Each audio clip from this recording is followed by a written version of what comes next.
ಎಲ್ಲ ನಮ್ಮ ಅಧ್ಯಕ್ಷರಾಗಿರ್ಬೋದು, ಉಪಾಧ್ಯಕ್ಷರಾಗಿರ್ಬೋದು,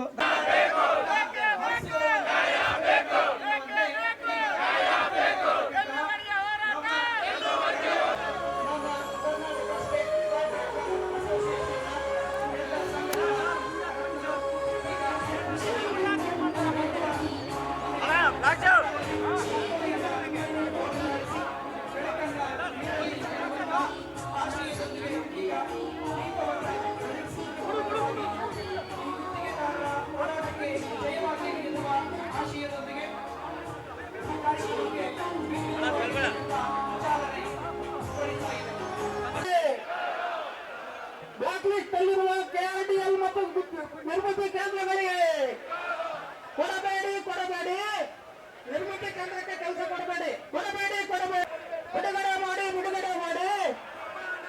ಬಿಡುಗಡೆ ಮಾಡಿ ಕರ್ನಾಟಕ ರಾಜ್ಯ ಗುತ್ತಿಗೆದಾರರ ಸಂಘದ ಪರವಾಗಿ ಆತ್ಮೀಯ ಸ್ವಾಗತವನ್ನು ಬಯಸ್ತಾ ಇದ್ದೇನೆ.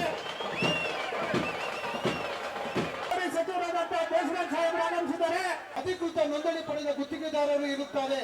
ತಮ್ಮ ಸರ್ಕಾರ ಬಂದ ನಂತರ ಗುತ್ತಿಗೆದಾರರಿಗೆ ಯಾವುದೇ ರೀತಿ ಅನುಕೂಲವಾಗಿರುವುದಿಲ್ಲ. ತಮ್ಮ ಹಿಂದಿನ ಅಧ್ಯಕ್ಷರ ಹೋರಾಟದಿಂದ ತಮ್ಮ ಸರ್ಕಾರ ಬರುವುದಕ್ಕೆ ನಾವು ಸಹ ಪರೋಕ್ಷವಾಗಿ ಕಾರಣರಾಗಿರುತ್ತೇವೆ ಎಂದು ತಮ್ಮ ದಿನಾಂಕ 6/3/26 ಶುಕ್ರವಾರ ಬೆಂಗಳೂರಿನ ಫ್ರೀಡಂ ಪಾರ್ಕ್ ನಲ್ಲಿ ಒಂದು ದಿನದ ಸಾಂಕೇತಿಕ ಪ್ರತಿಭಟನೆಯನ್ನು ಹಮ್ಮಿಕೊಂಡಿರುತ್ತೇವೆ. ಈ ಪ್ರತಿಭಟನೆಗೆ ಸಾಗರೋಪಾದಿಯಲ್ಲಿ ಕರ್ನಾಟಕ ರಾಜ್ಯದ ವಿವಿಧ ಜಿಲ್ಲೆಗಳಿಂದ ಸುಮಾರು 20,000 ಗುತ್ತಿಗೆದಾರರು ಪಾಲ್ಗೊಂಡಿರುವುದು ತಮ್ಮ ಸರ್ಕಾರದ ಮೇಲಿನ ಅಸಹಕಾರವನ್ನು ತೋರಿಸುತ್ತದೆ ಎಂದು ರಾಜ್ಯ ಸಂಘ ಭಾವಿಸುತ್ತದೆ. ಸುಮಾರು 21, 22, 23, 24 ಹಣಕಾಸು ವರ್ಷಗಳಲ್ಲಿ ಅಭಿವೃದ್ಧಿ ಕಾಮಗಾರಿಗಳನ್ನು ಯಶಸ್ವಿಯಾಗಿ ಪೂರ್ಣಗೊಳಿಸುತ್ತೇವೆ. ಈಗೇನಾಗಿದೆ ಅಂದ್ರೆ ಸೂಕ್ಷ್ಮವಾಗಿ ಹೇಳ್ತೀವಿ. ಈಗೇನಾಗಿದೆ ಅಂದ್ರೆ ಮಾನ್ಯ ಸಚಿವರುಗಳು 3 ಜನ ಸಚಿವರ ಹತ್ರ ನಿಜವನ್ನು ಮೊದಲನೇದಾಗಿ ಇನ್ನೊಮ್ಮೆ ನಾನು ವೆಲ್ಕಮ್ ಮಾಡ್ತಾ 21, 22, 23, 24ಕ್ಕೆ ಸುಮಾರು 37,000 ಕೋಟಿ ಪೆಂಡಿಂಗ್ ಬಿಲ್ ಇದೆ. ತಾವು ಹಲವಾರು ಸರಿ ನಿಮ್ಮ 3 ಜನದ ಹತ್ರನೂ ನಾವು ಸುಮಾರು ಸರಿ ನಾವು ಭೇಟಿ ಮಾಡಿದ್ದೀವಿ, ನಿಮ್ಮ ಜೊತೆ ಚರ್ಚೆ ಮಾಡಿದ್ದೀವಿ. ತಾವು ಸಹ ಹಲವಾರು ಸಾರಿ ಭರವಸೆ ಕೊಟ್ಟಿದ್ದೀರಾ. ನಮ್ಮ ದುಡ್ಡು ಇಟ್ಕೊಂಡಿರೋದ್ರಿಂದ ಅದು ಕೊಡಬೇಕು ಅಂತ ಹೇಳಿ ರಾಜ್ಯ ಸಂಘ ಗುತ್ತಿಗೆದಾರರ ಪರವಾಗಿ ಅವ್ರು ಮನೆ ಮಾಡ್ಕೊಳ್ತಾ ಇದ್ದೀನಿ ಸ್ನೇಹಿತರೆ.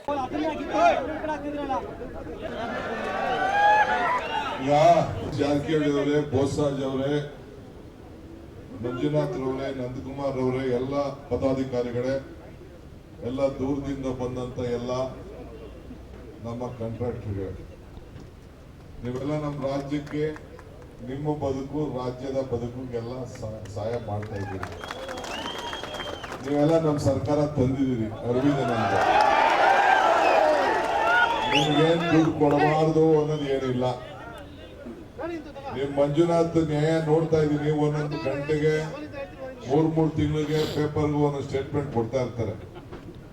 ನನ್ಗೆ ಅನಿಸ್ತಾ ಇದೆ ನೀವು ವಿಧಾನ ಪರಿಷತ್ನಲ್ಲೋ ವಿಧಾನಸೌಧದಲ್ಲೋ ಮಂಜುನಾಥ್ಗೂ ಒಂದು ಜಾಗ ಕೊಡಿಸ್ಬೇಕು. ಈಗ ವಿಧಾನ ಪರಿಷತ್ ಅಲ್ಲಿ ಟೀಚರ್ಸ್ ಕಾನ್ಸ್ಟಿಟ್ಯೂನ್ಸಿ ಅಂತ ಮಾಡ್ತಾರಲ್ಲ, ಟೀಚರ್ ಕಾನ್ಸ್ಟಿಟ್ಯೂನ್ಸಿ, MLC ಬೇರೆ, ಇದು ಲೋಕಲ್ ಬಾಡಿ ಕಾನ್ಸ್ಟಿಟ್ಯೂನ್ಸಿ, ಸಿನಿಮಾದವ್ರಿಗೆ ಕೊಡ್ತಾರಲ್ಲ, ಹಂಗೆ ನಿಮ್ಗೆ ಕಾಂಟ್ರಾಕ್ಟರ್ಗಳಿಗೊಂದು ಜಾಗ ಕೊಡಿಸ್ಬೇಕು. ಆಗ ನಿಮ್ದೆಲ್ಲ ಪ್ರಾಬ್ಲಮ್ ಎಲ್ಲ ಹೇಳಕ್ಕೆ ಸೊರೈತದೆ. ಅದಕ್ಕೊಂದು ದಾರಿ ಹುಡುಕ್ಬೇಕು ನಾವು. ಆಯ್ತು, ಈಗ 13,000 ಕೋಟಿ ರೂಪಾಯಿ ನಂದೇ ಇಲಾಖೆ. ಈಗ ನಿಮ್ಗೆ ಗೊತ್ತಿದೆ, ಬೋಸರಾಜು 3,000, ಇವ್ರದ್ದು ಒಂದು 8,900, ಒಟ್ಟು 37,000 ಇದೆ. ಇದು ನಿಮ್ಗೆ ಗೊತ್ತಿರೋ ಲೆಕ್ಕ ಅಷ್ಟೇ. ನನ್ನ ಲೆಕ್ಕದಲ್ಲಿ ಪಾಪ ಇನ್ನ ಅವರು GST ಕಟ್ಟಬೇಕಾಯ್ತದೆ ಅಂತ ಇನ್ನ ಬಿಲ್ಲೇ ಕೊಡ್ಲಿಲ್ಲ. ಒಳಗಡೆಗೆ ಇನ್ನ ಜಾಸ್ತಿ ಇದೆ.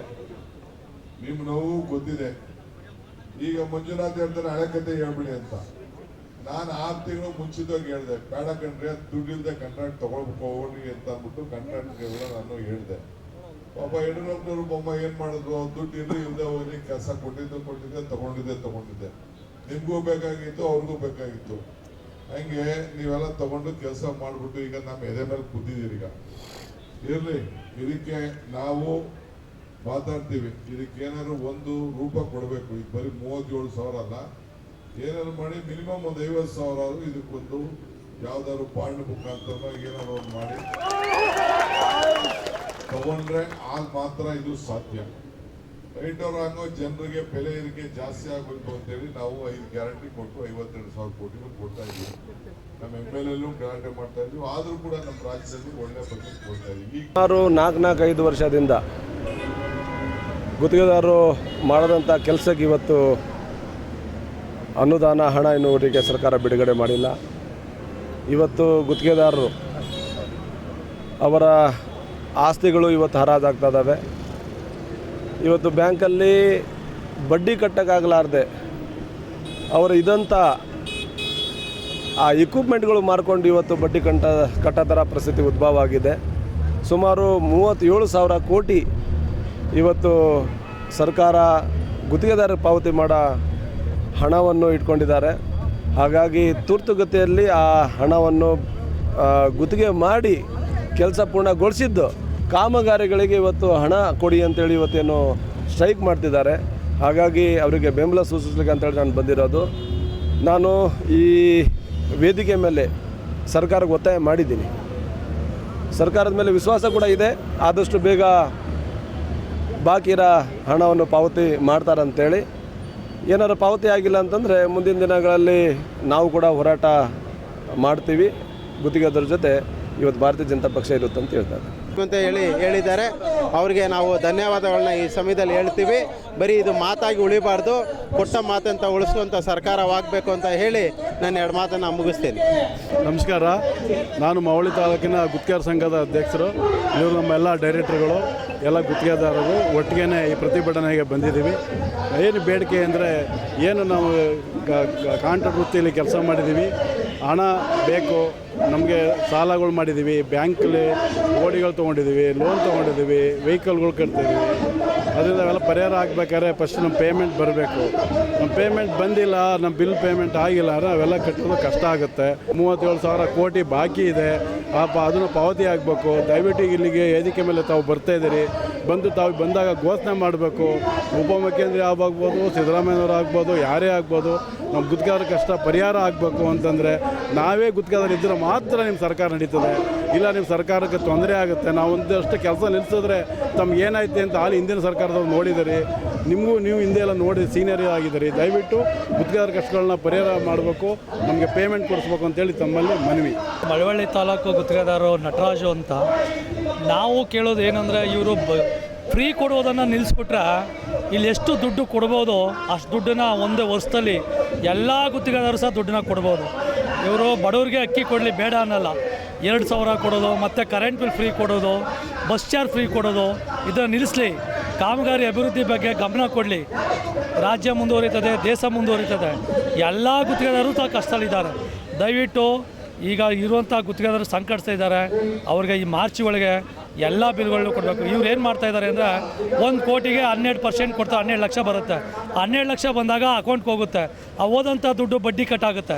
ನಮಗೆ 10 ರೂಪಾಯಿ ಸಹ ದುಡ್ಡು ಸಿಗೋಲ್ಲ. ಮತ್ತೆ ಬಿಲ್ ಭರಿಸಬೇಕು. ಮತ್ತೆ ಬಿಲ್ ಭರಿಸೋ ಅಧಿಕಾರಿಗಳಿಗೆಲ್ಲ ಒಕ್ಕಡೆಯಿಂದ ಎಲ್ಲ ಕೊಟ್ಕೊ ಬರಬೇಕು. ಇದು ಇವತ್ತಿನ ಪರಿಸ್ಥಿತಿ ಹಿಂಗಾಗಿದೆ. ನಮ್ಮ ಕಾಂಟ್ರಾಕ್ಟರ್ ಅಸೋಸಿಯೇಷನ್ದಲ್ಲಿ ಪ್ರತಿಭಟನೆ ಮಾಡ್ತಾಯಿದ್ದೀವಿ. ನಮ್ಮ ಸಂಕಟ ಹೇಳ್ತೀರ್ದು. ನಮ್ಗೆ ಯಾರೂ ಈಗ ಸಾಲನೂ ಕೊಡೋದಿಲ್ಲ. ಸರ್ಕಾರದವರು ಹಣ ಬಿಡುಗಡೆ ಮಾಡೋಂಗಿಲ್ಲ. ಇವರು ಇವತ್ತು 3 ವರ್ಷ ಮಾಡಿದ್ನೇ 13,000 ಕೋಟಿ 16,000 ಕೋಟಿ 36,000 ಕೋಟಿ ಉಳಿಸ್ಕೊಂಬಿಟ್ಟು ಸ್ವಲ್ಪ ಮಾಡ್ತಾ ಇಲ್ಲ. ನಾವು ಇನ್ನೊಂದು ಸ್ವಲ್ಪ ದಿನ ಆದರೆ ಏನಕ್ಕೆ ಶರಣ ಬಿಡ್ತಾ ಅಂತ ಪರಿಸ್ಥಿತಿ ಇದೆ.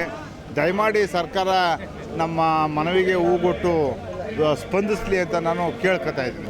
ಗುತ್ತಿಗೆದಾರ ಸಮಸ್ಯೆ ಹಲವಾರು ಸಮಸ್ಯೆಗಳಿವೆ. ಗುತ್ತಿಗೆದಾರರ ಸಮಸ್ಯೆ ಅಗ್ರಿಮೆಂಟ್ ಮಾಡುವಾಗ, ವರ್ಕ್ ಆರ್ಡರ್ ಇಶ್ಯೂ ಮಾಡುವಾಗ ಇಷ್ಟು ಕಾಲಮಿತಿ ಒಳಗಡೆ ನೀವು ಕೆಲಸ ಮುಗಿಸ್ಬೇಕು ಅಂತ ಹೇಳ್ತಾರೆ.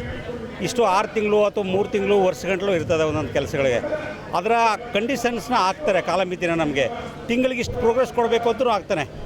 10% ಕಂಪಲ್ಸರಿ ನೀವು ಪ್ರೋಗ್ರೆಸ್ ಕೊಡಬೇಕು ಅಂತಕ್ಕಂಥದ್ದು ಹಾಕ್ತಾರೆ. ಆದರೆ ದುಡ್ಡು ಅದೇ ಥರ ಬಿಡುಗಡೆ ಮಾಡಿಕೊಡ್ತೀನಿ ಅಂತ ಯಾವುದೇ ಸರ್ಕಾರನೂ ಕಂಡೀಷನ್ ಹಾಕೋದಿಲ್ಲ. 1 ವೇ ಕಂಡೀಷನ್ಸ್ ಇದೆ. ಸರ್ಕಾರ ಅದನ್ನು ಸಹ ನಿಮ್ಮ ಹಂತವಾಗಿ ನಿಮಗೆ ಯಾವ ರೀತಿ ಕೆಲಸಗಳನ್ನ ಮಾಡಿ ನಮಗೆ ಹಂತವಾಗಿ ಪ್ರೋಗ್ರೆಸ್ ಕೊಡ್ತೀರಿ, ಅದೇ ರೀತಿ ಬಿಲ್ಲು ಸಹ ಅದೇ ಥರ ಕೊಡ್ತೀವಿ ಅಂತಕ್ಕಂಥ ಸರ್ಕಾರ ತೀರ್ಮಾನಗಳು ತಗೋಬೇಕು. ಒಂದು ವೇಳೆ ಕೆಲವು ಸರ್ಕಾರಗಳು ತಾವು ಪ್ರಚಾರಕ್ಕೋಸ್ಕರ ಎಲೆಕ್ಷನ್ ಸಂದರ್ಭ ಬಂದಂಥ ಸಂದರ್ಭಗಳಲ್ಲಿ ಬೇಕಾಬಿಟ್ಟು ಗ್ರ್ಯಾಂಟ್ಗಳನ್ನು ರಿಲೀಸ್ ಮಾಡಿಬಿಡ್ತಾರೆ. ಎಲ್ಲೆಲ್ಲಿ ಬೇಕೋ ಅವರ ಕಾನ್ಸ್ಟಿಟ್ಯೂನ್ಸಿಗಳಿಗೆ ಎಲ್ಲಿ ಓಟ್ ಬರ್ತದೆ ಆ ಜಾಗಗಳಿಗೆ ಹೆಚ್ಚು ಗ್ರ್ಯಾಂಟ್ಗಳನ್ನ ರಿಲೀಸ್ ಮಾಡಿಬಿಡ್ತಾರೆ. ಆದರೆ ಇವತ್ತು ನಮ್ಮದು 37,000 ಕೋಟಿ ರೂಪಾಯಿ ಬಿಲ್ ಪೆಂಡಿಂಗ್ ಇದೆ. PWಲಿ 1 ವರ್ಷದ ಬಡ್ಜೆಟ್ಟೇ 11,000 ಕೋಟಿ. ಹಾಗಾದಾಗ ನಮಗೆ PWD ಇಲ್ಲಾಂದ್ರೆ 25,000 ಕೋಟಿ ಪೆಂಡಿಂಗ್ ಇದೆ. 7.5 ವರ್ಷದ ಬಡ್ಜೆಟ್ ಅದು. ಅಷ್ಟು ಬಿಲ್ಲು ಪೆಂಡಿಂಗ್ ಇರಬೇಕಾದ್ರೆ ನಾವು ಮತ್ತೆ ಗುತ್ತಿಗೆದಾರರು ಕೆಲಸ ಮಾಡ್ತಕ್ಕಂಥದ್ದು ಎಲ್ಲಿ? ನಾವೆಲ್ಲ ಗುತ್ತಿಗೆದಾರರು ಮಟ್ಟನೆಲ್ಲ ನಾವು ಗಿರ್ವೆ ಇಟ್ಟು ಬ್ಯಾಂಕ್ಗಳಲ್ಲಿ ಓಡಿ ತಗೊಂಡು ನಾವು ಕೆಲಸ ಮಾಡ್ತಕ್ಕಂಥದ್ದು. ಆದರೆ ಸರ್ಕಾರ ನಮ್ಮಗಳ ಕಷ್ಟಗಳನ್ನು ಕೇಳಬೇಕು. ಅವರು ಭಾಗ್ಯಗಳನ್ನ ಕೊಡಲಿ, ನಾವೇನು ಬೇಡ ಅಂತಕ್ಕಂಥ ತಕರಾರೇನಿಲ್ಲ. ಆದರೆ ಹಂತವಾಗಿ ನಮ್ಮದು ಬಿಲ್ಗಳನ್ನ ಬಿಡುಗಡೆ ಮಾಡಿದ್ರೆ ಕಷ್ಟ ಸುಖ ಆಗ್ತದೆ. ಆಮೇಲೆ ಜೊತೆಗೆ ಇನ್ನೊಂದು, ಈಗಿನ ಸರ್ಕಾರಗಳು ಏನು ಮಾಡ್ತಾಯಿದೆ, ಹಿಂದಿನ ಸರ್ಕಾರ ಎಲ್ಲ 40% ಸರ್ಕಾರ ಅಂತೇಳಿ ಗುತ್ತಿಗೆದಾರರಿಂದ ಆರೋಪ ಮಾಡಿಸಿ ಸತ್ಯವನ್ನು ಹೇಳಿಸಿ ಸರ್ಕಾರ ಅಧಿಕಾರಕ್ಕೆ ಬಂತು. ಆದರೆ ಅದಕ್ಕಿಂತ ಹೆಚ್ಚಿನ ರೀತಿಯಲ್ಲಿ ಇವ್ರದ್ದು ಭ್ರಷ್ಟಾಚಾರ ನಡೀತಾ ಇದೆ. ಅದನ್ನೆಲ್ಲ ಕಡಿವಾಣ ಹಾಕಬೇಕು, ಕಡಿವಾಣ ಹಾಕಬೇಕು.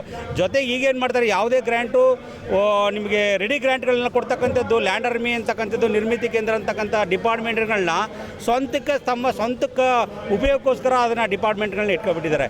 ಆ ಡಿಪಾರ್ಟ್ಮೆಂಟ್ ಏನಂದರೆ, ಈಗ ಸಪೋಸ್ CMJSYನಲ್ಲಿ ಮುಖ್ಯಮಂತ್ರಿಗಳು ಎಲ್ಲರೂ MLAಗಳು 55 ಕೋಟಿ ರೂಲಿಂಗ್ ಪಾರ್ಟಿ ಅವ್ರಿಗೆ, ವಿರೋಧ ಪಕ್ಷದವ್ರಲ್ಲ 25 ಕೋಟಿ ಕೊಟ್ಟರು. ಅದರಲ್ಲಿ 50 ಕೋಟಿನಲ್ಲೂ 5 ಕೋಟಿ 6 ಕೋಟಿನ PWD ಮತ್ತು ಜಿಲ್ಲಾ ಪಂಚಾಯತ್ ಕೊಡೋದು ಹೆಚ್ಚು. ಲ್ಯಾಂಡ್ ಆರ್ಮಿಗೆ, ನಿರ್ಮಿತಿ ಕೇಂದ್ರಕ್ಕೆ 40 ಕೋಟಿ ಕೊಟ್ಬಿಟ್ಟಿದ್ದಾರೆ. ಅಲ್ಲಿ ಕೊಟ್ಟಾಗ ಅಲ್ಲಿ ಇಂಜಿನಿಯರ್ಸೇ ಇಲ್ಲ, ಅಲ್ಲಿ ಗುಣಮಟ್ಟದ ಕಾಮಗಾರಿಗಳು ನಡೆದಿಲ್ಲ. ಸರ್ಕಾರಕ್ಕೂ ನಷ್ಟ. ನಮ್ತವಾದರೆ ಗುತ್ತಿಗೆದಾರರ ಹತ್ರ ಒಂದು ಕ್ವಿಕ್ ಮೀಟ್ರಿಗೆ ಇಷ್ಟು ರಾಯಲ್ಟಿ ಅಂತಿದೆ, ಇನ್ಕಮ್ ಟ್ಯಾಕ್ಸ್ ಇದೆ, ಸೇಲ್ ಟ್ಯಾಕ್ಸ್ ಇದೆ, GST ಇದೆ, ಗುಣಮಟ್ಟದ ಕಾಮಗಾರಿಗಳಿದೆ, ನಮ್ಗೆ ಥರ್ಡ್ ಪಾರ್ಟಿ ಎಲ್ಲ ಇದೆ. ಬಟ್ ಆ ಡಿಪಾರ್ಟ್ಮೆಂಟ್ಗಳು ಯಾವುದೂ ಇಲ್ಲ, ಯಾವುದು ಹೇಳೋರು ಇಲ್ಲ, ಕೇಳೋರು ಇಲ್ಲ. ಅದರಲ್ಲಿ ಅವ್ರದ್ದು ಮೇಂಟೆನೆನ್ಸ್ ಚಾರ್ಜ್ ಬೇರೆ ಹಾಕೊಂಡಿರ್ತಾರೆ, ಅವ್ರ ಸಂಬಳನೂ ಬರ್ತದೆ. ಅಲ್ಲಿ ಇಂಜಿನಿಯರ್ಸೇ ಇಲ್ಲ. 40 ಕೋಟಿ ರೂಪಾಯಿನ ಕೆಲಸ ಒಬ್ಬ ಇಂಜಿನಿಯರ್ ಇಲ್ಲ. ನಮ್ಮ ಚಾಮರಾಜನಗರದಲ್ಲಿ ಒಬ್ಬ AW ಇದ್ದಾರೆ, ಒಬ್ಬ ಸೆಕ್ಷನ್ ಆಫೀಸರ್ ಇಲ್ಲ. ಎಲ್ಲ ಕಾಂಟ್ರಾಕ್ಟ್ ಬೇಸ್ಡ್ ಇಂಜಿನಿಯರ್ ಇಟ್ಕೊಂಡು ಕೆಲಸ ಮಾಡಿಸ್ತಾರೆ, ಎಲ್ಲ ಕಳಪೆ. ಬಟ್ ಅದೆಲ್ಲ MLAಗಳಿಗೆ, ಮಂತ್ರಿಗಳಿಗೆ ಪರ್ಸೆಂಟೇಜ್ ಹೋಗ್ತಾ ಇದೆ. ಅದಕ್ಕೆಲ್ಲ ಕಡಿವಾಣ ಹಾಕಬೇಕು. ನಿಜವಾಗಿ PWD ಮತ್ತು ಜಿಲ್ಲಾ ಪಂಚಾಯತ್ ಇಂಥ ಇಲಾಖೆಗಳ ಗ್ರಾಂಟ್ಗಳನ್ನ ಕೊಟ್ಟು ಅನುಷ್ಠಾನಗೊಳಿಸಬೇಕು ಅಂತೇಳಿ ತಮ್ಮ ಮುಖಾಂತರ ಒತ್ತಾಯ ಮಾಡ್ತೀವಿ.